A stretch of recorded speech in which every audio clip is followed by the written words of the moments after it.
양지 전부도 유미종 용문은 전부는 가져다 다그러 다른 전도 실문도 또마도 제잔라기 숑살. To liberate sentient beings, please generate the supreme bodhicitta before we start today's teaching. 데니산지 전는데 지상주상화 침보 터천 토랍갑 자르바 터천 토버 남장디 장들들 버샤테 강다 카직 강다 카직 주지 남장들 다더 통화 dom도된들 다은 점버 게롱마 게년마라 시에장 머님버 마와동 조버 멈중위 측츠무제르와테도 남버 바도마 도파 마임 버인제르테 테는 츠기 조토가 마니소 강동도 된더타 돈전바당 로바당 전바당 로바당 상치브르 셰바당 차바당 잔라가 제처 톰바 raptur tomba 데다가 넘버 멤바 도반도 전바 도바 상치브르 찻바 дартар ngir ngarab jopa terta migdang nawada nada chetang lidang yet yongsu togba tobrun gero tachin tobur ngun shongwan dpt na karwa changme pe yang che changme ba yang chatme ba samgi me che pa te ta ka chir ngarur na chir ngarur do gerwa di zena di na yang ta da ne bi karwa jikten ki kam jongur jibsha te rong so ba jab chomba yang do bur zo ba sang jerik ba dang jar sadam ba de rong so ban jikten kim ber ti wendro 칼로지로 라나메 발하도 머남 지톰바 산지 좀든 된직부 직저가 양지 저보 집샤간 직된도 쇼테 터천 토버 좀든데 대정서 바잡 좀 바양도 버조버 산지 직저가 양 기르포테 직된지 감 지르 쇼와나 하다 마당 하마인 직된도 집임든도 추르톤데 더타테 냥토 얼남라 제와당 가와당 나와당 체와당 냥렌데바당 맹동 돈바당 등허바당 옛메데와 Trikbalation davi shirdam nyan lende bam tartik bam pepi demba jerdang dambar tenjam rerum jongwan jigbi churtondo janju zanwa chimbo shanju zanwa chimbo nam la laname bayang da por zobas shanchibele zamde parur de shimba trikdang dambi de roshabi ishim tartik bi churtondo tachin to jondan de devjong sabadab jamba da por zobas sanji jigdra yangi gerbo di ci chadna karashya achchu jarton 긍거홍거 쉬마 긍거홍 쉬마 니도 겨도 대 용섬닝은 렌데베 장 가라시아 저추자 동저 자윈은 거들 차르버 니도 담비추 네버 겨도 가라시아 저추자 동저 알랑 지르들 차르버 니도 양 담비추 ዝግ년 네버 겨로 터진도 지텐지 감 제처럼 정와 대나 대정 서바드 좀바양도 부르고 상기 직저가 양지 ger보팀 용심년 렌데비 담배추동 담배추지 ዝግ년 양 메버 겨르네 대정 서바드 좀바양도 부르고 상기 직저가 양지 ger보 잔양 직텐도 쇼 터진도 테스타베티 세나 저름 정위 직텐데 대정 서바드 좀바양도 부르고 상기 직저가 양지 ger보 시와 척추 ger동정니 시험 좀 터진도 타뜻덕네 비 가르발란 직텐 감 제처럼 정와 테나 대정 서바드 좀바양도 부르고 상기 Rigba Jasurdan de Ursabanji Timberti and the Rakalo Giro Laname Balhadam Marnam Gitomban Giroyan, Gerbote, Division Shabat Hamchi Tomam Jon, Jondan de Yonsam Yang Lendi Patambechu, Nubergira, Tambichu Zinin, the young Nubergira Dizena, Tambala, Margirjanji Geronshindo, Notbergeda de Division Susanwa Chamber, Tardam Nijisha, Gernon, Jishon, Tajanto, Jisha de Jean Susanwa Chamber, Tardam Nijisha, Yenam, Tajanto, Jean Susanwa Chamber. 디 게르농 게르농 마 게르년 게르년 마음 통종 데다가 종의 손에 더스타테 고 세단단 바체적라 니버 머시테 체적 머니소 데지라트지나 티남바담제도 장주상 샤발랍쇼도 장 데어서바 접준바용 더브르조브 상 예스 게로지 메솜 특전토 남장 디 장주상와 첨보 게르농도 게르와다는 셈전 장람본도 좀 동화도 종의 디종의 손에 데르케테요 더브르조브 마토바 롱양 만노도 카도양 맵시다 게르노마 게르노 마 게르니노 게르닌 마테덕도 디종의 손에 데르케토 코 세단단바텔라 니버 맵시테 제적 마우니 소 데지라트제나 데 탐지 집장주세 쇼발랍쇼도 지게 데어럭서바 어접준바용도 버조바 산제선 게로지 마고 터춘도 장주상와 전부 디디체 게르노 gerlong ma gevnyen ma sedang se de la ter ke trip ba tamchil lang paro che de lang chojang nobr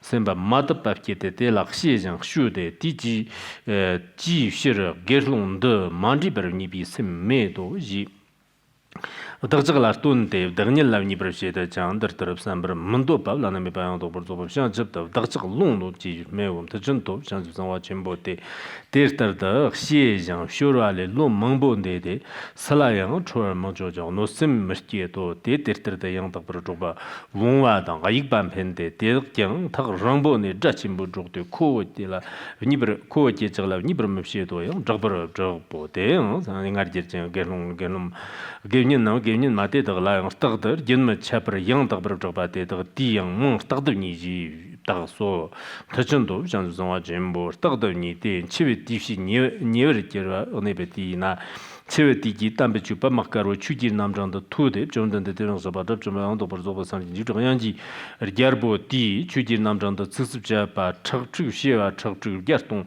chen ni shi za ji bo de yang jan zongwa jembo stagder ni ba de la yang chiwe di ji niewer ne ba di ze na ga ja le chuji namjang de tu so si jiang ma zhe ber di yang wa na le ja tu de chuji namjang de ta Zone mer nam yang number tagba dan na number tagba dan na number tagba dan xie number tagba dan li number tagba dan yeder number tagba te da la te ta to bor number tagba te to ma ta da yo shir lo xia chak chu ja tong zhong ni zhe da ki chuk ge war dan de shi xin gi la de chu ji nam zhang de yang da ber zhe so ge long ngam ma ge long ma ga ge nin ma ngar jer chen te da la yang ngun khela khu ni ber me ji ji zhe ba te da ki di mang la stag de ni ji da ba de da ki di zim zhi ji stop jim the dang dam chu dam ji bi stop jim the dang pu pi stop jim the zim zhi jin dam ji bi stop jim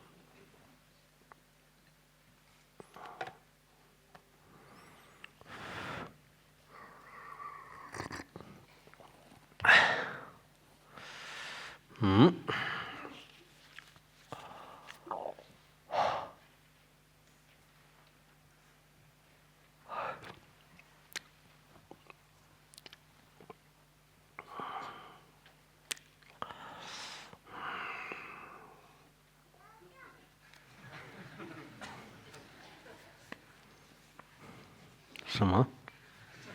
加价。Shir jim ta jimbo dang tone damchi da yang chu nian bi shir da de nan ku pro jir do de ne zhan yang zhu zhu xia zhu zhu ya dong zhong mo bo de dog damchi jiang lan na mi ba yang dog zhu bu xiang jib da yang dog ber zi do ta chen to xiang ju zang wa jimbo di de ne xin pu ne de jiang shou ba zhib zhun ba yang dog ber zu ba san ji da wi ge yang ji jar bo ji xia wam can tan ba xia cheng nie xie nie xie ni ber xie de tam chi de ju ji nam zhang de dog ber dan do 디 르군지 게위 자와디 영점지 대정 소바저 좀 바용도 버조 버서 게르가지 게르보지 샴 천던바시아 추니심 타지 니버지네 데 담실라양 담비 주바 막가보 추지 남정더 다 존데 코르 jel라양 더버 랍도 샤도 데 르군지 게위 자와디 타르지 대정 소바저 좀 바용도 버조 버서 르제 진지 게르보지 샤와디 천던바시아 추니심 니버 시네 담치 등 담비 주바 막가보 추지 남정더 님버 존데 코르 jel라양 tanto tamchillayang mayong yongsi dagbadan dambar gerdur nawa yongsi dagbadan na yongsi dagbadan shi yongsi dagbadan li yongsi dagbadan yid yongsi dagbadan tabar de dambar gerdur tajindo janzu zangwa jembo janzu zangwa jembo dedak tagdab nidi de jansu ba shiwa chag chug ya tong de nye layang tartang shi de lamar shi ne rimzhu dang choba dang sura dang barwa shi de zanyang sang je shiwa chag chug mangbo tartang shiwa dang lamar shiwa dang rimzhu shiwa dang chobar shiwa dang zong shiwa dang de dong tam je layang dame ju ba ma garbon de ju jir nam dang dur da zong de ngun yu ge wir zawa de yong zu mba da lana me ba yong do bor zo shang ju de yong mbr zo bor zong ge zo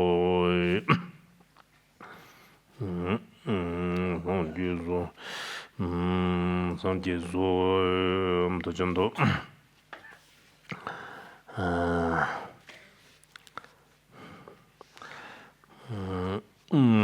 的真头第在那点的中的电说包着准备用做不做不上的就这个样子结果对了苦日那么大的你不是正常更给的说包着准备用做不做不上的的你的你不是去把他们说全部大的你把的现在你们的嘛说你个么一年什么这种的结儿那的真头就去这是没效果的就是这那俺也第那像就说全部大的你Jivshawar kirdo, tachin toba karte nga ngunjir namchanda mablang mabzong war kirir na nga ndar taram nirdo lana me bayang dobar zo shang chibdom ngombar zobar san jibir manjir de, tachin toba tertawa na ngir ngunji terchang shabachab chumbayang dobar zobar san jir namji Ganni chujir namchang dubzong te flagbe tambe di shirna nga ndar taram nirdo lana me bayang dobar zobar shang chibdom ngombar zobar san jesum tachin toba shang zonwa zonwa chimbur tagdavni dedak gerlong ma Gevnin ma yapchak mangbo la chondon de di tambale chuji namjang da da yang zhaga sho ko jang de da nibur ma xie do jie zhe tam zhi jiang shan zu zhi ba la shu de ji tie de de jiang shi ba zhe zhen ba yang da bu zu sang ji sun jir du ji xia dang geng ge xiang zu san hua de la nu sim ki ber ji wa de de ge ge ra xia chok zhi ni xi ren nam yang de jiang shi ba chu mam tong 대전 서바 맘통 추지 자양 마토 겐든지 자양 마토 소카라 스톰처 쯔 나르미키 셈창냐라 쳔버 등거를 무즈범 용 대덕 탐지 길리지 주바 대덕레 용서탄 샹주상화 상화 쳔버 니지 라나메 바양 도버조바 샹첩도 용서 멤버 시에솜特진도 디디지 체나 셈친데 겨르바 샹주상화 상화 쳔버 라 냥따와담 차와시바 대덕 긍 냠도 솜니가 예그니 태숨 자버 겨르남 특진도 코른더니 지나나 장총라 소비 샹주상화 랑아갸당 상게다와 라소바 gerlong ma rngavja ta de xik semba la sobi gevnin ma rngavja te tamchi jongla na me bayang do bur zo ba jang jam da shirmur do bar shi so tjin do ju ji nam jang don zamba da ton ba da dan bi so nam ji phum bo te ton che wa te jang zang wa chen bo nam ji la na me bayang do bur shang chub do to bar shi bar ger do tjin do te ta we na te so ba yong zam nyang len de na jang zang wa chen 남기 주지 남정들 김은 잡으러 zon으로 샤고 담으로 샤고 럭브로 샤고 잡으로 샤고 되는 정도는 되지 즉습 잡한다 갑자도 데베들남 지서 람바나 지저양 저르자와 강종와 사마노진 쯤본 잼바테 대전대라 하다메 임초도 저르테나 명의 용대네 담춘측버려 저라 타마 Dina xiang zhi zhen hua ge long xiong de yi mang na stag de ni ji xia Dina ge long xiang dang de zhen de mu ber ta ge long de ga na song ko jie de la nam yang ni e ba me ni ba me de jie ji xiang chum chou shi re jie ba xiu de de zhen stag de yang de zhou ba na xie zhen jie ba de de zu ber xin xie we de xi nie ro ne ba na de yim do de de ni tu ji re ne de zhen ke ban chi we di ma xie de yang xin de rang bu ce yang xin de rang bu xin lo de na ber men ba de yi tan ba la de zhen do de yang rap de chet Gomigjen mambo de de tamji jiang de xiang jib de ne yong si yong men de xie de ne xiang jib san hua xin pu ne sang ji xia chou zhi ni xie de ta ji su ne xie ba de de gem do de la yang de ber rap de xie de jia ri de xiang jib lang yang to we xie jia de ba ngan ni de no de ce gang de migjen ge long ma dang ge ni gang nam dang Dina gevnin ma nam gang xiong wa keba de ze xiang chib zhag jir ba de de nam ji sang ji xia nam ji de de nam ji sang ji xie mang tong de de ngab ji men yong de nam dang de jiang ge long pa dang ge long ma nga yi mon song gevnin de da de tam chi de chu to chum chok to xie ne nge ne de tam chi yong men xie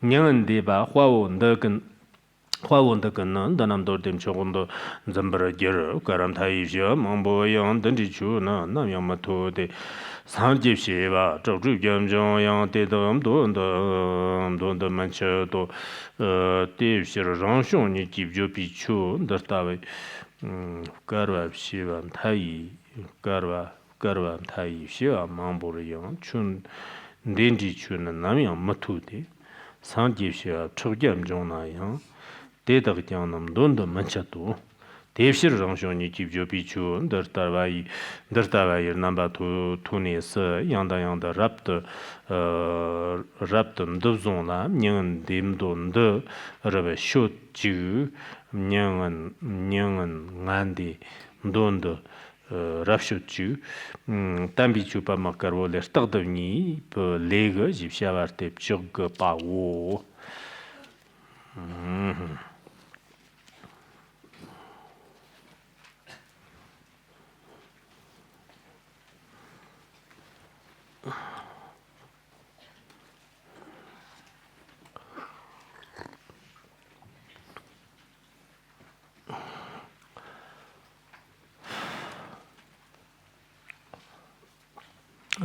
Now let us continue with our teaching. The chapter 20, Bodhisattva Sadāparibhūta. First, let me briefly share with you a story from the records of the Lotus Sutra. There is an account in the records about the Bhikshuni Phakong. The Bhikshuni Phakong once dwelt in a monastery on Mount Wutai. She would constantly recite the Lotus Sutra and devoted herself exclusively to practicing this Dharma. Nearby, there was also a Dharma teacher who likewise devoted himself entirely to reciting and practicing the Lotus Sutra. For 20 years, he never left his dwelling. Later, he manifested parinirvana and went to Bodhisattva Maitreya. Bodhisattva Maitreya told him, I believe we have shared this story before, that he needed to return to the human realm to propagate the Lotus Sutra and teach everyone that by not practicing other dharmas but solely reciting this teaching, one can be reborn in a pure land. And indeed, he revived and did not pass into parinirvana. He then taught people about the merits of the Lotus Sutra before finally manifesting parinirvana. Later, when the Bhikshun Phakong learned about this, the monastery where that monk had stayed was called Huayan Monastery. Now, about Huayan Monastery, I have checked this temple. Perhaps in the earliest times, what is now Xiantong Monastery in the center of Taihui Township was called Huayan Monastery in the time of Empress Wu Zetian, when special emphasis was placed on propagating the Avatamsaka Sutra. But later, it seems, the name was changed to Xiantong Monastery. Since that monk had appeared at Huayan Monastery, the Bhikshun Phakong built a grass hut near Huayan Monastery to prepare for her practice there. At that time, an old man appeared and told her, if you practice here, you will certainly achieve great attainment. After saying this, he suddenly vanished. I wonder what Mount Wutai is like now. In the past, judging from the stories, many beings would appear and then suddenly disappear. Such phenomena were quite common. When we went to Mount Wutai before, we truly experienced such phenomena. At that time, we were going to the eastern terrace. Our vehicle nearly overturned. We stopped on the road for a moment, but the driver had not applied the brakes and the vehicle began rolling backward. We were all terrified and got out. Just then, someone appeared. I think I have shared this before. After a while, we looked everywhere, this way, that way. In that place, you could normally see very far into the distance. I think I have mentioned this in my books before, so I will not repeat this story. But truly, such phenomena of sudden disappearance do occur. At that time, there were 3 or 4 of us. Some have now passed into parinirvana, and some are still living. We were all extremely surprised, searching everywhere, on that side of the mountain and on this side as well. In that location, you should have been able to see everything. Yet the nun also encountered someone who vanished just like that. She felt certain this was a great holy being giving her an auspicious sign for her practice. So she continued to practice diligently, reciting the Lotus Sutra for 5 years. After 5 years of recitation, one day she told her disciples that she would distribute all her possessions to everyone, saying, I am going to be reborn in a pure land. And truly, in a very short time, she departed from this world. Later, more than 1,000 relics manifested from her body and many auspicious signs appeared. This account is from Mount Wutai, recorded in the records of the Lotus Sutra. So if we practice exclusively of Lotus Sutra, of course, if you have strong faith of other sutras, everyone may practice them as well. But if you do not, truly having faith in the Lotus Sutra alone. You see, many practitioners in the past were so sincere in their devotion. To practice a single Dharma for 20 years without ever leaving is truly remarkable. Our modern mindset is not like this. The other day, I offered everyone a reminder, and I also said, 30 years ago, His Holiness Jigme Phuntsok Rinpoche asked me to teach the Dharma to Han Buddhist practitioners. With that one instruction, I have persevered for 30 years. This is truly my own lived experience. Sometimes we may find that whether it is something our teacher said or a Dharma brother advised, including our own aspirations, aspirations, we cannot sustain them for very long. Some people will last 2 or 3 days, some were 2 or 3 years. Just as it says in our letter to a friend, there are 3 kinds of human determination. Some are like patterns drawn on water, some like writing in dust, and some like words carved in stone. The wise should choose to hold firm commitments. This is very important. Our Tibetans have a saying, if the instruction you received when you first came into this human existence remains carved on your heart when you depart, then you are truly a great hero. So the determinations we made in our youth, whether they remain until death, we cannot say. But regarding aspirations we make during our spiritual practice, we should try not to let them change too much. So, as I just mentioned, when I see some people who have devoted 20 years exclusively to reading a single sutra, this is truly not easy. Many of us should learn to be steadfast, even if, as we have said before, it is just a mala bead given by your teacher or an aspiration you made when visiting a certain place. If you have something, a book or a mala, that can serve as a witness to your steadfast commitment. Otherwise, nowadays, even lay people, I have heard they change their wedding ring several times in one lifetime. First it is a diamond, then it becomes something else, then something else again, and in the end they simply stop wearing rings altogether. What is this? This is how many people's minds are. They change with their environment and with different eras. Now change is, on one hand, we live in an impermanent world, so change is inevitable. But on the other hand, especially in spiritual practice, maintaining steadfast commitment is very important. Let us conclude this account from the merits of the Lotus Sutra. Now let us continue with today's chapter on Bodhisattva Sadāparibhūta. At this point, the Buddha addressed Bodhisattva Mahastama-prapta. In today's chapter, Bodhisattva Mahastama-prapta takes center stage. It is like watching a movie. The main characters and key figures change in each episode. So in our text, in each chapter, the principal disciples are different. Now Bodhisattva Mahastama-prapta has arrived. According to the commentary on the Lotus Sutra, the previous chapter on the merits of the 6 faculties primarily focuses on self-benefit, whereas here Bodhisattva Sadāparibhūta primarily focuses on benefiting others. These 2 chapters have different emphases. At that time, the Buddha addressed Bodhisattva Mahastama-prapta. Now you should know this. If monks, nuns, laymen, and laywomen who preserve this Lotus Sutra are reviled with evil words or slandered by anyone, that person will certainly incur immeasurable wrongdoing and suffer tremendously in the 3 lower realms. On the other hand, as we explained before, if we praise or personally recite this teaching, the merit is also extremely great.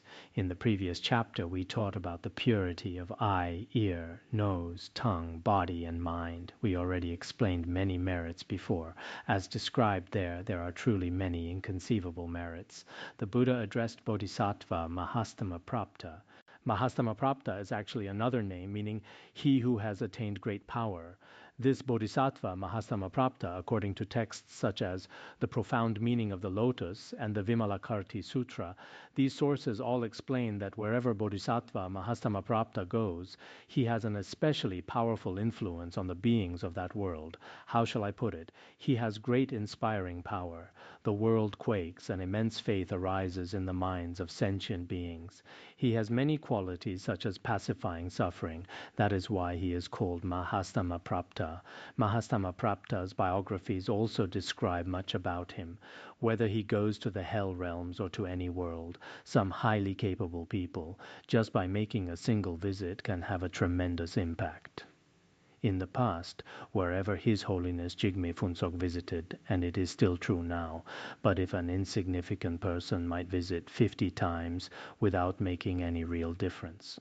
But when His Holiness Jigme Phuntsok visited any country just once, the impact was extremely great. So sometimes the aspirations bodhisattvas made in past lives do create certain differences. Perhaps many beings in that place begin to make aspirations and practice virtue.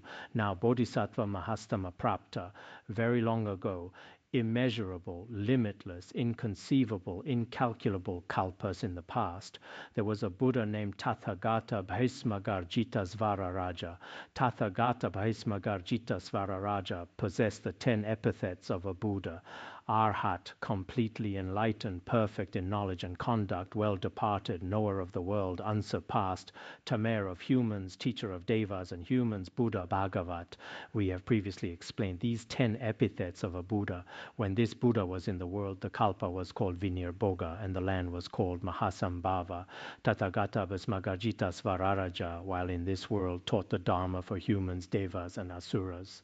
Among them were 3 vehicles with different capacities. For those seeking the Shravaka vehicle, he taught the Dharma of the 4 noble truths, suffering, origin, cessation, and path, leading them away from birth, old age, sickness, and death, and as the Tibetan text says, the abyss of lamentation, helping them gain liberation from the depths of various sufferings, ultimately attaining nirvana.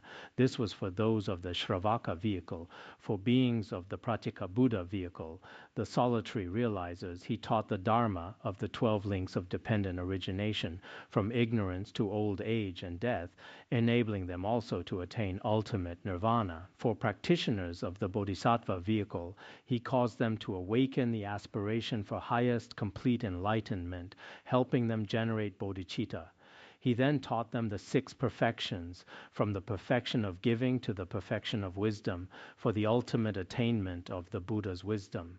In other words, Tathagata Bhasmagarjita Svararaja turned the wheel of the Dharma for beings of the 3 vehicles. The Buddha told Bodhisattva Mahastama Prapta, the lifespan of that Tathagata Bhasmagarjita Svararaja, his time dwelling in the world, was 40 myriads of kotis of nayutas of kalpas, equal to the sands of the Ganges River. That is extremely long. The period that his true Dharma abided in the world was as many kalpas as there are particles in Jambudvapa. In other words, kalpas equal to the number of particles in our southern continent, and the semblance Dharma period abided for kalpas equal to the number of particles in the 4 continents. The semblance Dharma period was also exceptionally long. Now, of course, regarding these numbers, perhaps they are truly like this, or perhaps according to Indian tradition, they are expressed in a highly elaborative descriptive manner, after benefiting sentient beings.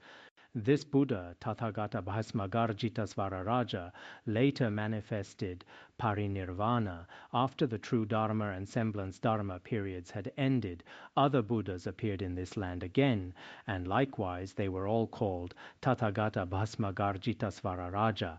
They also bore the name Tathagata Bhasmagarjita Svararaja, and they too possessed the 10 epithets mentioned above, from Arhat and completely enlightened to Buddha and Bhagavat.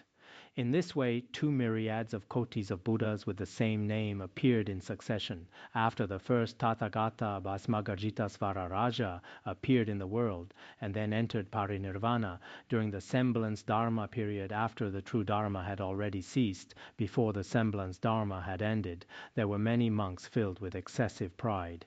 These excessively proud monks had not attained any realization, yet they considered themselves to be quite remarkable. They had especially great influence. How shall I say powerful sway? And they taught many people. In every respect, they were extremely capable. At this time, there was a monk who was a bodhisattva. His name was Sadāparibhūta, never despising.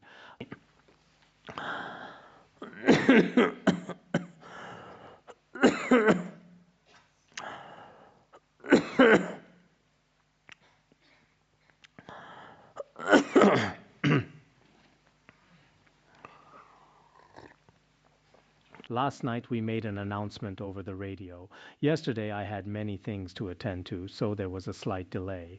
Some places may not have heard the announcement, while some did hear it. But regardless, going forward, if there are any changes to any of my teachings, I hope everyone will pay attention. If I truly cannot make it, first we will recite the King of Aspiration prayers. After that is finished, if we continue with the Great Cloud of Blessings, this means we still have class. I have also been thinking that we should try, before the end of this year's second half, my rough time plan is to complete both the Lotus Sutra and the ornament of the Mahayana Sutras by the end of September. That is my aim.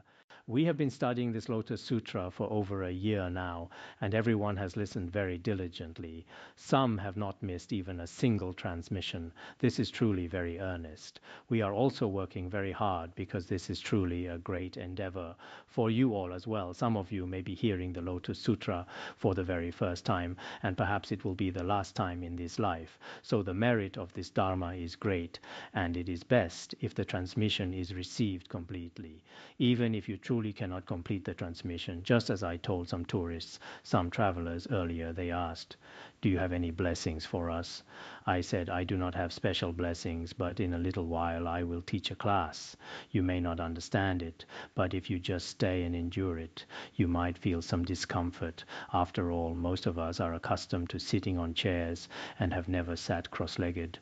Moreover, with so many people around, you cannot stretch your legs, so your knees might become very painful.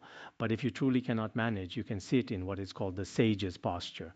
What is it called? The lion posture, right? What posture is this? Lion, is that right? The sage's posture is like this, correct? If you truly cannot manage, sit in the sage's posture like this. This is also acceptable. This is one of the secret postures in Dzogchen. It is a rather confidential posture. Since you are in so much pain and truly have no other option, the first time you hear the Dharma may also be the last time in this life. Just now we were discussing the semblance Dharma period. At that time there was a monk who was a bodhisattva called Bodhisattva Sadāparibhūta. The Buddha asked Bodhisattva Mahastamaprapta, for what reason was he called Bodhisattva Sadāparibhūta? Why was he called Bodhisattva Sadāparibhūta? The reason is this. This monk, whenever he encountered anyone with respect. Why was Bodhisattva Sadāparibhūta called Sadāparibhūta? Because this Bodhisattva, perhaps he may or may not have yet attained a bhumi.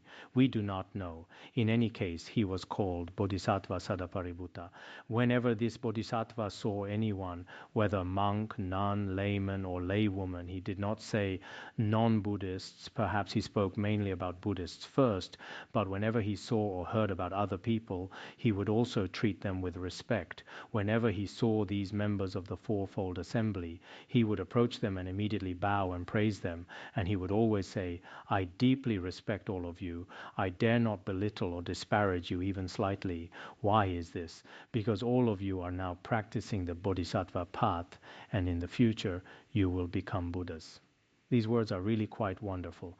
If we truly had the spirit of Bodhisattva Sadāparibhūta, this would indeed be excellent. Wait a moment, I need to find something here.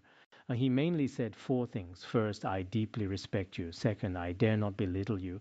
Third, "You are practicing the Bodhisattva path." Fourth, "In the future you will be Buddhas." In fact, we could say these words to any Dharma friend, "I respect you."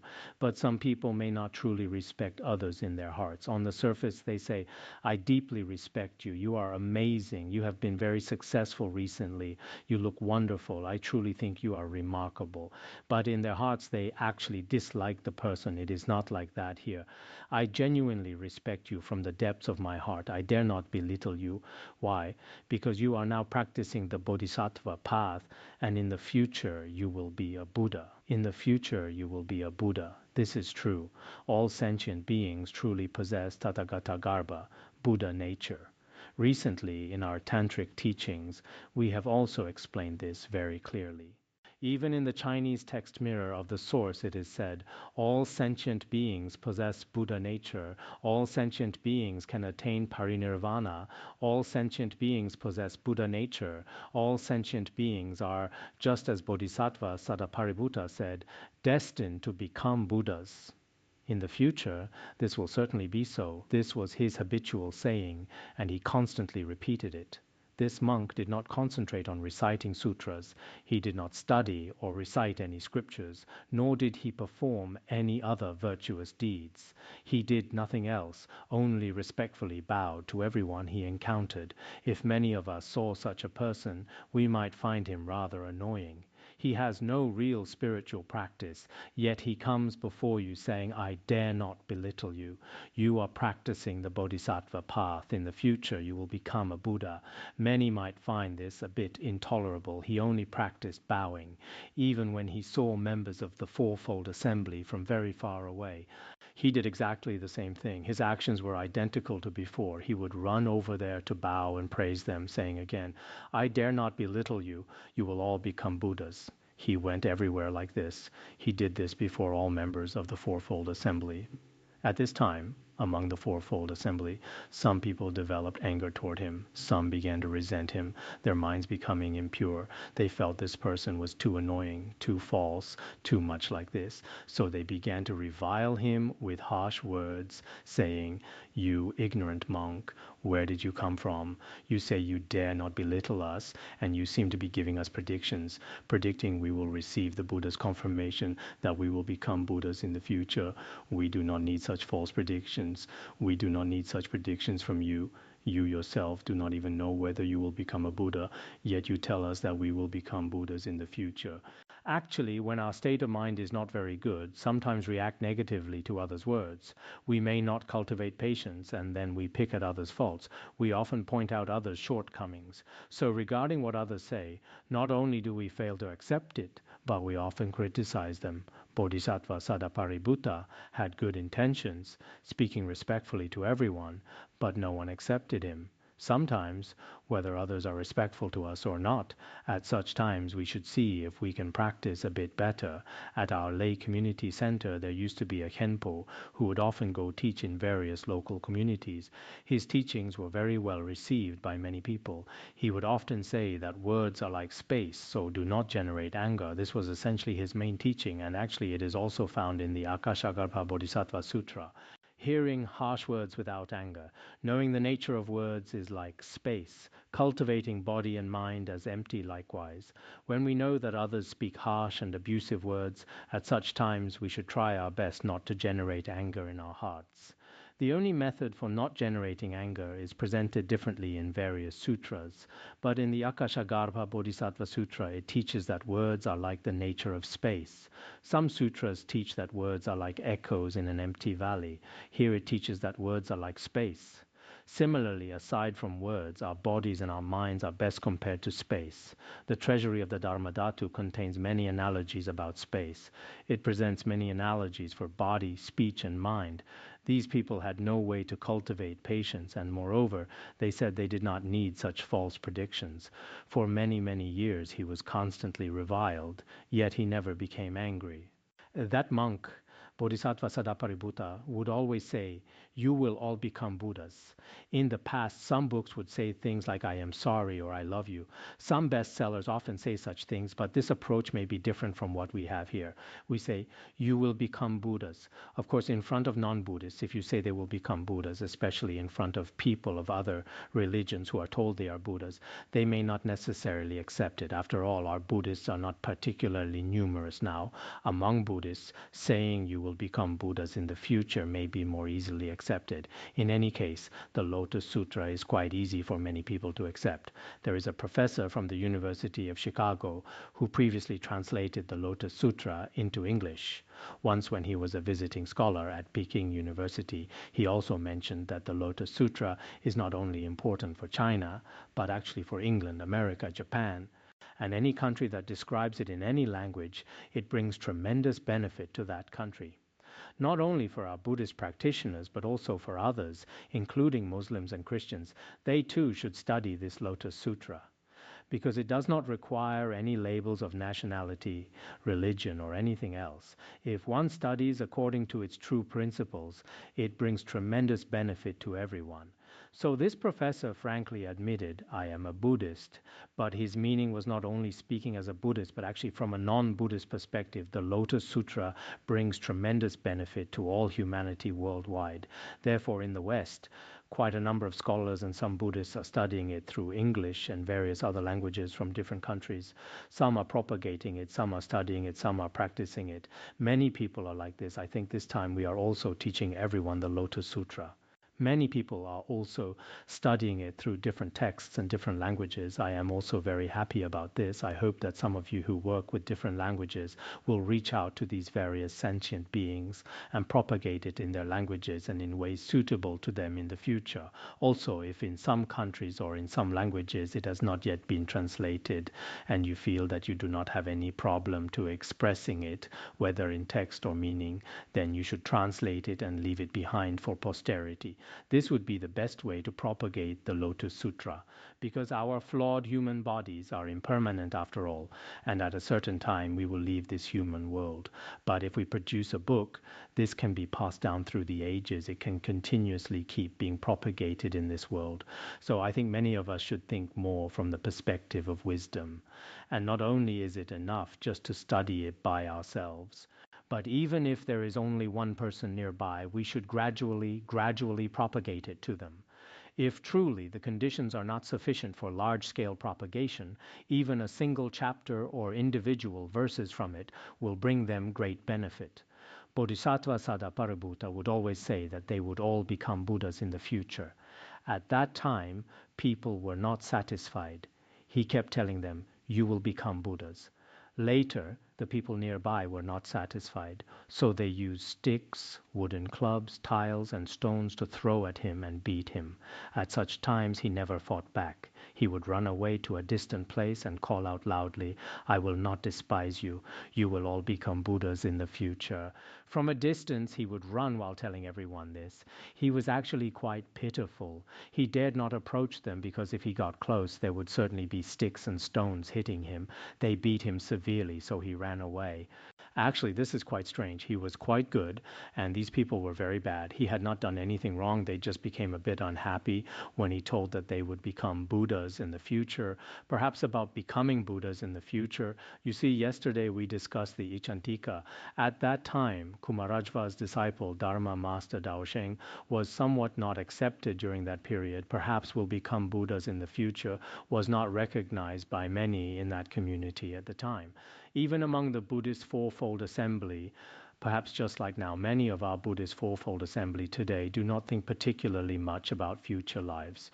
Most seem to think that in this life being ordained is comfortable, or that as lay practitioners in temples the food is quite good.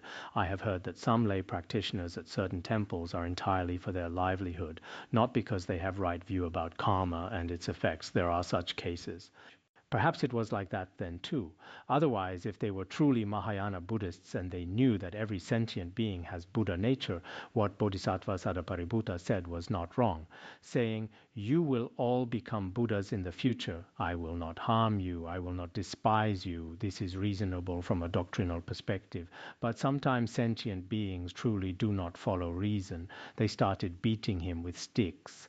At such times he was quite pitiful. He ran while loudly saying, "You will all become Buddhas in the future." He would never give up on this phrase, no matter what he encountered. For these reasons, those excessively proud monks, nuns, laymen, and laywomen gave him the name Sadāparibhūta, never despising. Here in the Tibetan text, Bodhisattva Sadāparibhūta, we will encounter this later. His name in Tibetan is always despised. He was constantly subjected to their contempt. Tadeni means one who is constantly despised. It seems there is a negative particle here. Never despising would mean that although they despised him, Bodhisattva Sadāparibhūta himself never despised others. Perhaps it is understood from this perspective. When I was translating the extensive biography of the lives of Buddha Shakyamuni at Han region, I remember it was in the chapter on effort or the chapter on patience. It seems this story appeared in the chapter on effort. Originally, according to the literal meaning in Tibetan, it is Bodhisattva always despised because others would often attack him. So he was a Bodhisattva who was constantly subjected to contempt. But perhaps in Chinese version, never despising means that he would never despise others. Is it understood from this angle? I do not know how it is in Sanskrit. So those of you who understand Sanskrit, the Lotus Sutra supposedly has, did we not mention the other day there are over 70 different versions? if you can find a Sanskrit version, then in Indian Sanskrit, is it never despising or always despised? Does this never particle exist? Go take a look. In any case, it cannot be determined from Tibetan and Chinese. Both interpretations can be explained. Later, they often called him Bodhisattva Sadāparibhūta. Every day saying Sadāparibhūta, it was probably like this. When monk Sadāparibhūta was approaching the end of his life, at that time, he heard in the sky Tathagata Bhasmagarjita Svararaja teaching him the Lotus Sutra. Moreover, regarding teaching the Lotus Sutra, he received all 20,000 myriads of kotis of verses.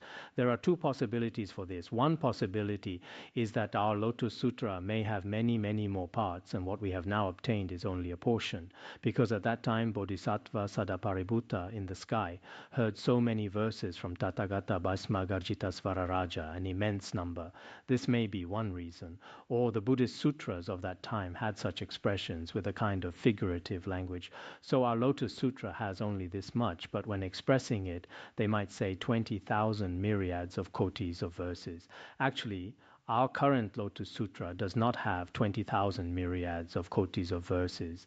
The meaning is that at that time, Bodhisattva Sadāparibhūta received the complete Lotus Sutra, but its verses are expressed in this figurative manner. There are two ways to consider this. I am not entirely sure, but I think perhaps both interpretations are possible. Different sentient beings obtain different teachings. Bodhisattva Sadāparibhūta was constantly subjected to others' insults. Later, when he was approaching the end of his life, he received teaching from Tathagata Bhasmagarjita Svararaja. He did not see him in person, but only heard him in the sky, because the Buddha had already passed into nirvana. It was already the age of the semblance Dharma. At that time, he attained the purification of the eye faculty, as described above. The purification of the eye faculty, as explained above, and the ear, nose, tongue, body, and mind faculties all became purified. He attained the purification of the 6 faculties. At that time, his lifespan naturally increased by 200 myriads of kotis of nayutas of years. He was originally approaching the end of his life, but not only did he not die, his lifespan also increased. Those adversaries were probably very unhappy about his accomplishment. Then he began to widely expound the Lotus Sutra for people.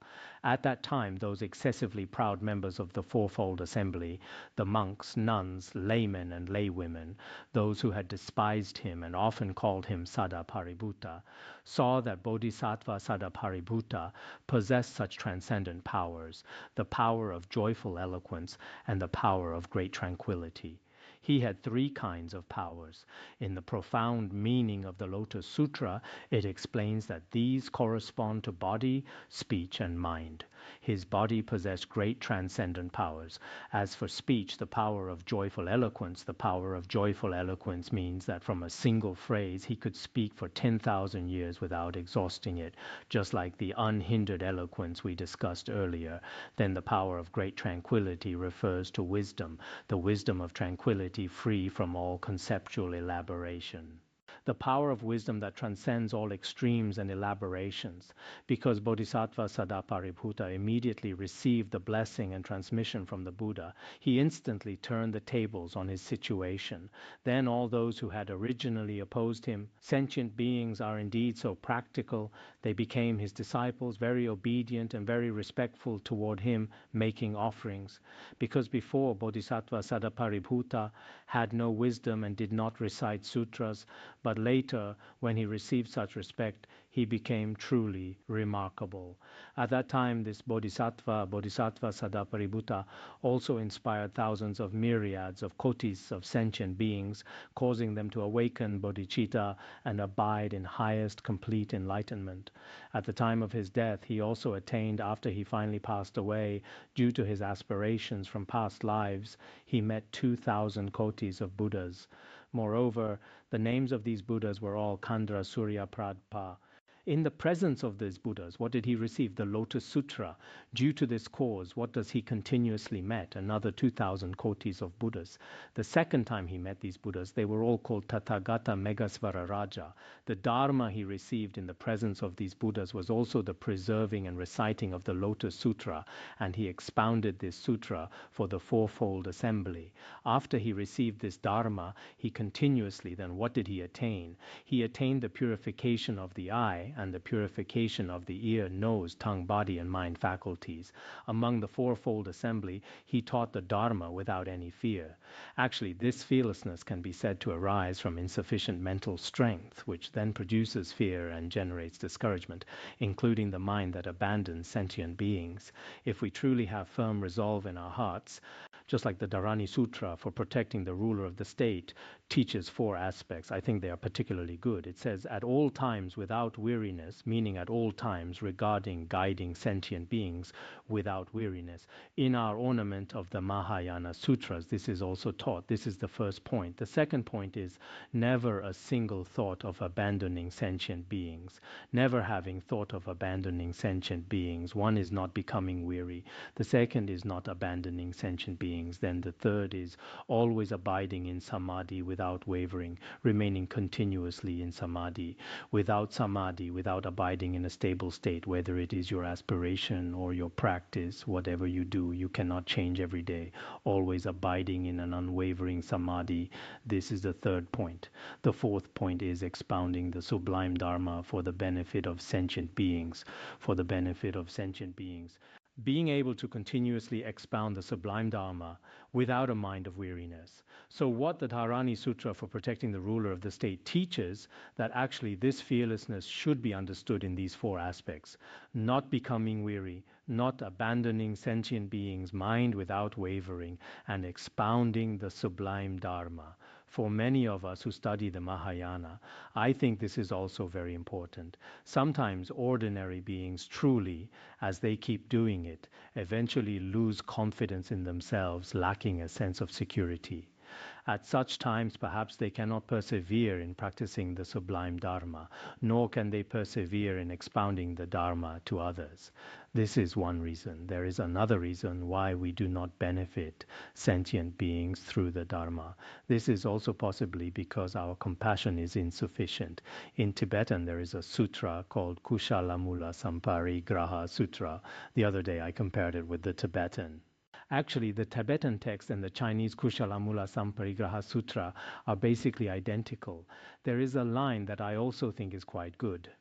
For suffering sentient beings, great compassion arises. Why should one transmit the Dharma? First, seeing that these sentient beings are pitiful, one generates great compassion for them, wholeheartedly teaching the Dharma for the benefit of sentient beings. Why should one teach the Dharma? For the benefit of sentient beings, one will wholeheartedly teach the Dharma. We have already cited something similar previously. Then what is the only method to benefit sentient beings? Actually, it is through teaching the Dharma that we help sentient beings. If we give them wealth or give them alms or comfort them and maintain good relationships, can these things be beneficial? Temporarily speaking, these are beneficial, but to truly eliminate the ignorance and afflictions in our mind streams, it can be achieved through teaching and expounding the sutras, through propagating the Dharma. So we have been continuously teaching this, and for some of our future practice centers, I hope everyone, even if it is a bit tiring or a bit difficult, do not easily give up. Last year, after we expelled people from the academy, I discovered many things this time. Originally, I still had great hope. I thought that some people here, having studied and practiced for so many years, now in different practice centers, no matter how hard or tiring, they would certainly propagate the Dharma. But later it seemed many people, I do not want to stay here, because although the practice center and conditions here are acceptable, they feel they do not have any enjoyment. So I truly lost confidence in many people. Why did I lose confidence? Because I originally thought that after so many years, I had also painstakingly taught the sutras continuously. So in that case, these people would be just like the great monk Mahadeva of the past, who went to the borderlands, and many sentient beings attained arhatship. He was a precept-breaking monk, yet he accomplished this. I thought that some monastics here should be able to do this in different places, whether for 4 months, 3 years, or 5 years. All of this should be no problem. But in the end, seeing some Khenpos, some Khenmos, some instructors, they made me, I can say, lose confidence. I thinking that when they normally speak, it sounds very good, but actually perhaps bodhicitta has not arisen in their mind stream. Some say, I am tired, I am in pain. Actually, I also experience this tiredness and pain. As for this physical body, many illnesses, in my case, various kinds of illnesses, continuously pain in my body. Whether I sleep at night or ride in a car during the day, there are many difficult to treat illnesses. But if we are truly beneficial to sentient beings, we should not use minor excuses and reasons to immediately give up. So this year, regarding some Dharma teachers in various places, what they ultimately did in some matters made people feel very regretful because they had no aspiration to propagate the Dharma and benefit beings.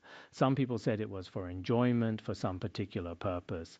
Apart from this, they did not think that this is a remote place and I should plant seeds of virtue for these sentient beings. Not just staying 1 month is enough or staying 2 months is enough. You all should send someone else. Actually, for propagating the Dharma and benefiting beings, we do not need someone to arrange it for us. If someone needs to arrange it for you, it means you lack initiative. You are fundamentally not a Mahayana Buddhist. Sometimes when I see so many of you listening to teachings, but if actually all of you are motivated by self-interest, then you are merely planting seeds of virtue. None of you have the aspiration to propagate the Dharma and benefit beings. If conditions are lacking, that is another matter. But truly, sometimes when the conditions are quite good, some Dharma teachers cannot even stay a single night, they say. This is quite ridiculous. So sometimes I also observe, as the saying goes, a long journey tests a horse's strength. Time reveals a person's heart. One should observe step by step. When encountering certain situations, one can tell whether you have bodhicitta in your mind stream, whether you have the mind to propagate the Dharma and benefit beings. Like Bodhisattva Sadāparibhūta, no matter how others treated him, he still remained in his environment, propagating the Dharma in his own way. But do some of our people have this? You all should be very clear about this by yourselves. Perhaps you need a lot of benefits, a lot of money. For some remote places, if there is a decent practice center, even it is just 10 or 20 people, some of you do not have such remarkable status. You yourselves are also very ordinary people. It is just that sometimes we add certain titles, that is all. But for some, perhaps they truly do not know why they became monastics. Perhaps it is as depicted in movies. Some of you became monastics as a last resort when you had nowhere else to turn, not to propagate the Dharma or study the Mahayana teachings. So when I see some monastics, I should say, regarding the confidence in propagating the Dharma and benefiting beings, they are quite unsuccessful. They can be called failures in this regard. They do not have initiative in this area. Moreover, they always seem to be waiting to see who will arrange things for them. Which Khenpo will arrange things for me? For such a grown person, if arrangements still need to be made for you, then what use is that? You do not even have such ability among some of our lay practitioners now. Some people are constantly dependent, lacking any proactive, self-initiated aspiration to propagate the Dharma, benefit beings, or practice. They lack this concept. If one remains forever like an immature child, that is quite ridiculous, showing no growth whatsoever. After so many years of study and practice, showing no growth, this is truly regrettable. I myself became a monastic in 1985. The following year, 1986, I went on retreat and taught. At that time, there was still really hard. Although it was especially difficult then, it should have been more difficult than now, including walking for very long periods, sometimes riding horses, but I would go voluntarily to remote mountain places. I would go voluntarily to propagate the Dharma, never thinking about what I would gain for myself. So the confidence in propagating the Dharma and benefiting beings among some here is particularly poor. To be honest, speaking bluntly, They are always haggling and bargaining. I want to return. I want to. What is there about returning? Having stayed here for such a long time, it was just a waste of money. There is no use. Here we do not even have enough housing for people. Everyone has been expelled at such a time.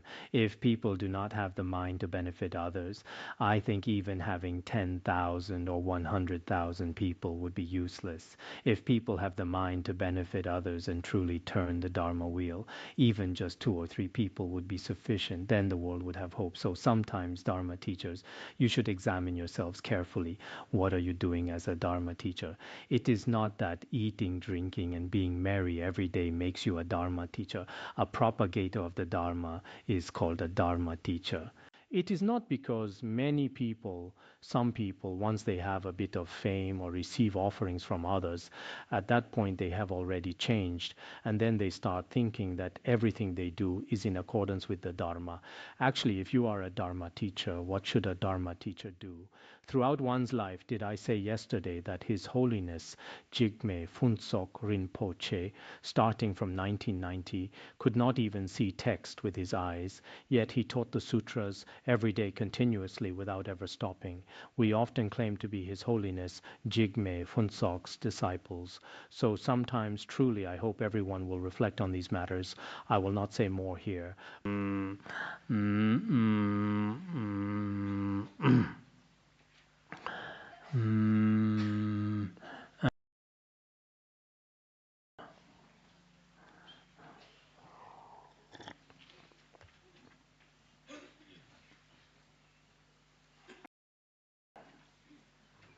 Bodhisattva Mahasattva Sadāparibhūta made offerings to such countless Buddhas.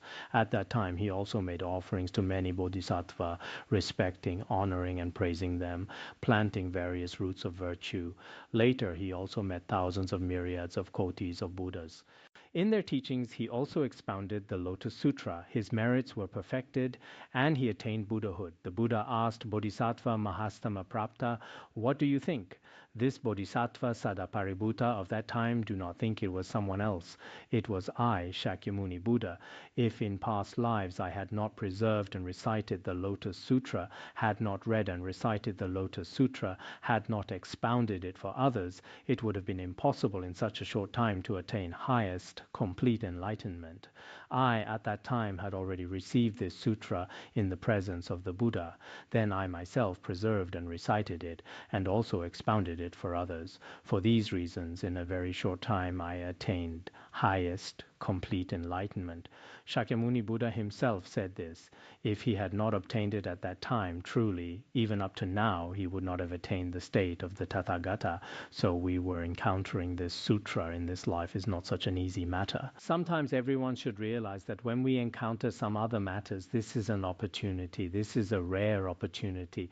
Whether these are opportunities, I am not particularly clear. But encountering this sutra, this should be for everyone's hearing and studying. Truly, in our human life, it is extremely worthwhile and meaningful. Everyone should know it is meaningful.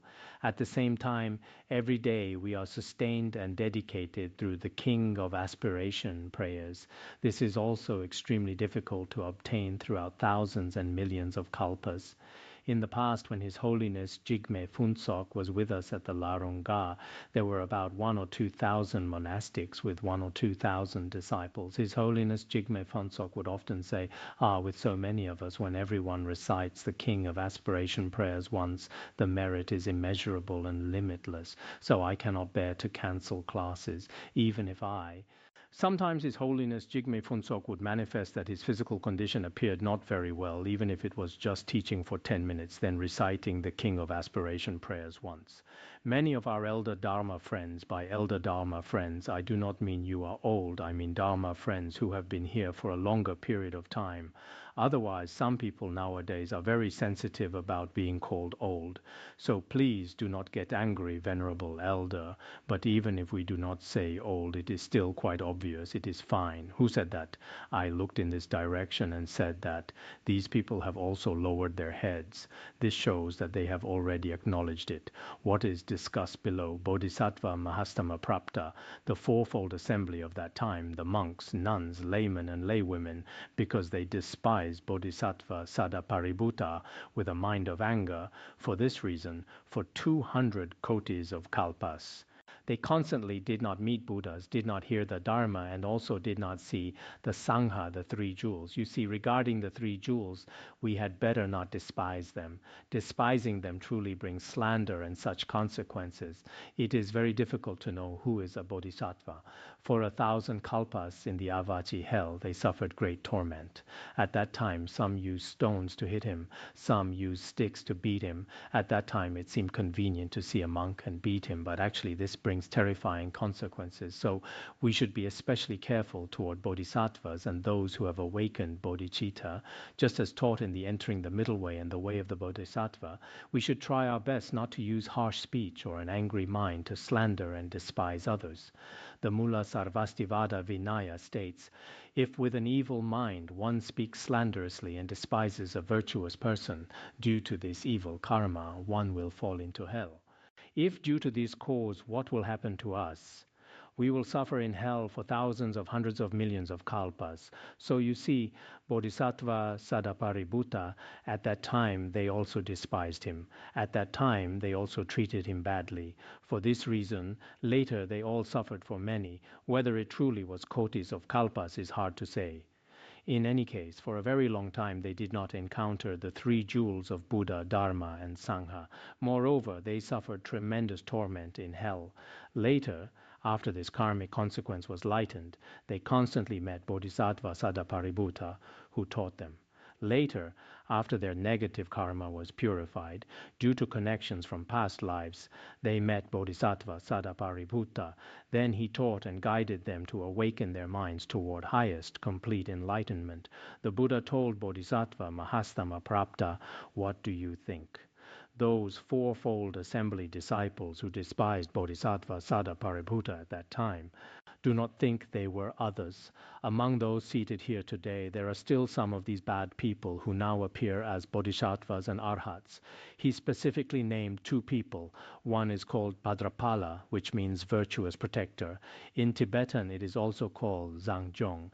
Bhadrapala is a representative among bodhisattvas, extremely remarkable. Later he became so, but at that time when throwing stones, he was probably the leader. He was quite fierce.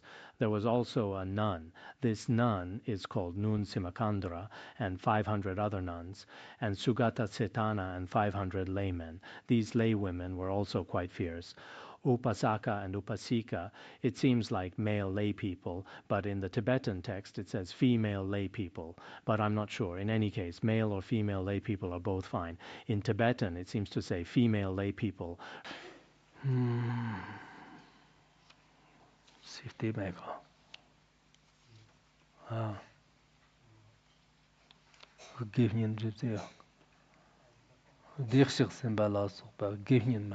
Right, Sugata Satana is a female layperson, it seems. Whether female or male, looking at Sugata Satana, in Tibetan version it says female layperson. In Chinese version it says male layperson. Upasaka, Upasika, all are non-regressors in highest complete enlightenment. Do not think that all these are now non-regressors. In the past, these were very bad people.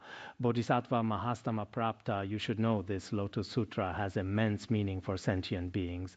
It greatly benefits the Bodhisattva Mahasattvas, enabling everyone to awaken bodhicitta in highest complete enlightenment.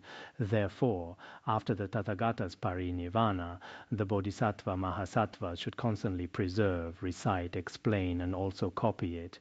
In the Lotus Assembly commentary, 5 types of practice are taught. 1 is preserving, 1 is reading, 1 is reciting, and also explaining and copying. These are the 5 practices. We should constantly preserve this Dharma, whether we receive the oral transmission ourselves or constantly hold this text. Reading means constantly reciting it. Reciting means memorizing it. In Tibetan version, it says mastering it, which should mean memorizing, then explaining to others, and also copying it yourself. This is very important. If we have all five practices, that's best. If not, even some of them are also very important. Then below, the Bhagavat elaborates on this meaning again in verse form. This is relatively simple, so I won't say much since the previous explanation was already quite clear. In the past, there was a Buddha called Tathagata Bhishmagarjitasvara Raja. His transcendent powers were immeasurable and limitless. He guided many sentient beings, including devas, nagas, yaksas, and all these beings. They would also constantly make offerings to the Buddha. Later, after the Buddha's parinirvana, when his dharma was about to be extinguished, there was a bodhisattva called Bodhisattva Sadāparibhūta. At this time, the fourfold assembly was attached to the dharma. They did not study and practice properly, but were attached to certain characteristics of the Dharma. Wherever Bodhisattva Sadāparibhūta went, he would always say, "I dare not despise you. You are practicing the Bodhisattva path. In the future, you will all become Buddhas." After hearing this, these people would constantly abuse and despise him. Bodhisattva Sadāparibhūta always practiced patience. His cultivation of patience was still very good. When stones were thrown at him, he was never like us, who, without even being hit, just barely touch, would go,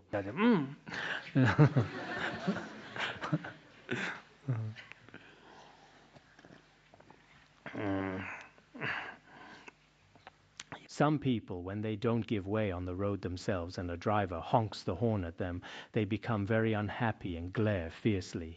Actually, they themselves simply don't know how to give way. For the driver to honk at them is quite normal. He practiced patience. Then, when his karmic consequences were exhausted, when approaching death, as he was approaching the end of his life, he obtained this Lotus Sutra. Finally, his 6 faculties became pure. His transcendent powers, all 3 kinds of transcendent powers, were already perfected.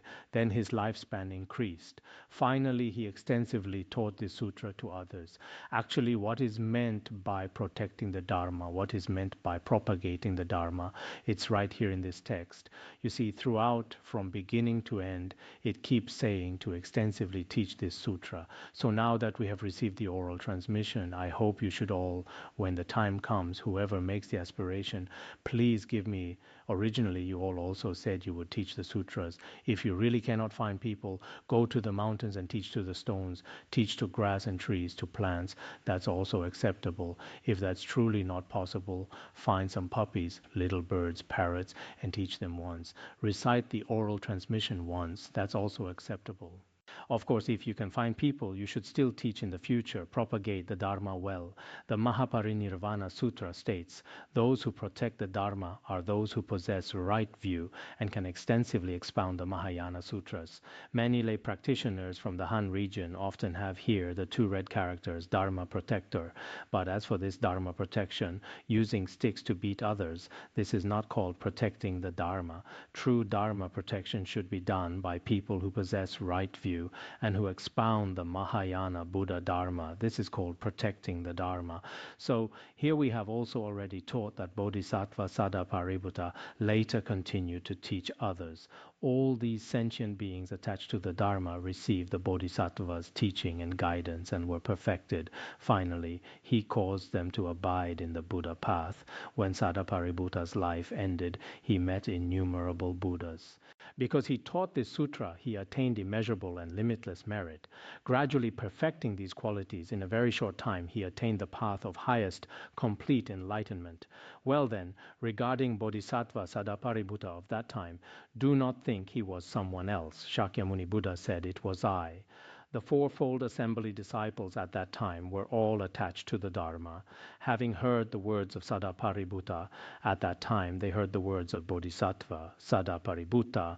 At that time he told them all, "You will all become Buddhas." Through this cause and condition they met innumerable Buddhas. Actually, sometimes the words we speak to others are very simple. You will become a Buddha in the future, become a Buddha in the future, or Om Mani Padme Hum, or Namo Amitabha Buddha. Because of these words, Bodhisattva Sadāparibhūta at that time, while running, would say, "You will become Buddhas, you will become Buddhas." and as a result, roots of virtue were planted in their mind streams. Later, they also met innumerable Buddhas. Karmic connections are truly inconceivable, so everyone must recognize these karmic connections. Moreover, these bodhisattvas in this assembly, 500 in number, the fourfold assembly disciples, some are male lay people, some are female lay people. Today, the Buddha says, those listening to the Dharma before me, actually at that time you insulted me every day. Aren't you ashamed? Today you're before me. At that time I ran far away and you held sticks and began chasing me. Now you're sitting properly before me, listening to the Dharma. You really are, the Buddha said. Now before me, these are the ones listening to the Dharma. In my previous lives, the Buddha said at that time, in the past I also encouraged others to listen to this Lotus Sutra, the foremost Dharma, the world's foremost teaching, revealing and teaching people, causing them gradually to enter nirvana. Throughout many lifetimes, they preserved and upheld this Lotus Sutra. The Buddha, throughout many lifetimes, continuously propagated it. We should also make aspirations. Beginning from this life and throughout future lives, we also make the aspiration to propagate this Dharma.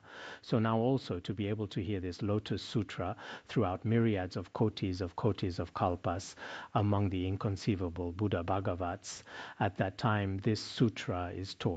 Throughout thousands of myriads of kalpas among these inconceivable Buddhas, actually it is not frequently taught. After many inconceivable kalpas have passed, only then will there be a Buddha who teaches the Lotus Sutra. For us to encounter this is truly fortunate, we can say. Therefore, O practitioners, just now before, right here there are two lines, myriads of kotis of kalpas, to a time inconceivable, only then can one hear. Meaning throughout extremely many myriads of kalpas in inconceivable ages, only then can one hear the Lotus Sutra. In Tibetan, this verse is very easy to memorize, very good. It has two lines. One is throughout thousands of hundreds of millions of kalpas, only then can one hear this Lotus Sutra. And then throughout thousands of hundreds of millions of kalpas, when inconceivable Buddhas appear in the world, only then can one encounter some Buddhas who will expound the Lotus Sutra for you. So this opportunity is extremely rare. That's the meaning. Therefore, O practitioners, after I enter nirvana, when you hear this Lotus Sutra, do not give rise to doubts. Some of our conceptual thoughts, when faith should arise, we don't generate faith, and when doubts should not arise here, we generate doubts. So for us as Dharma practitioners, doubt is the greatest obstacle. Do not give rise to doubts. You should wholeheartedly, extensively expound this sutra. Lifetime after lifetime you will meet Buddhas, and in a very short time you will also accomplish the Buddha path. So this is still very meaningful for us. Today perhaps the content covered was a bit much, but to finish this chapter completely is also very good. One chapter per class session is also very good. Okay, today's teaching ends here.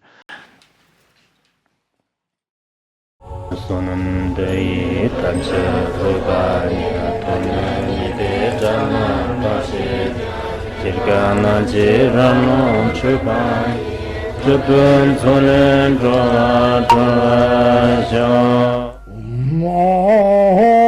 bandrangara badna asadarda bandrangara badna asadarda bandrangara badna asadarda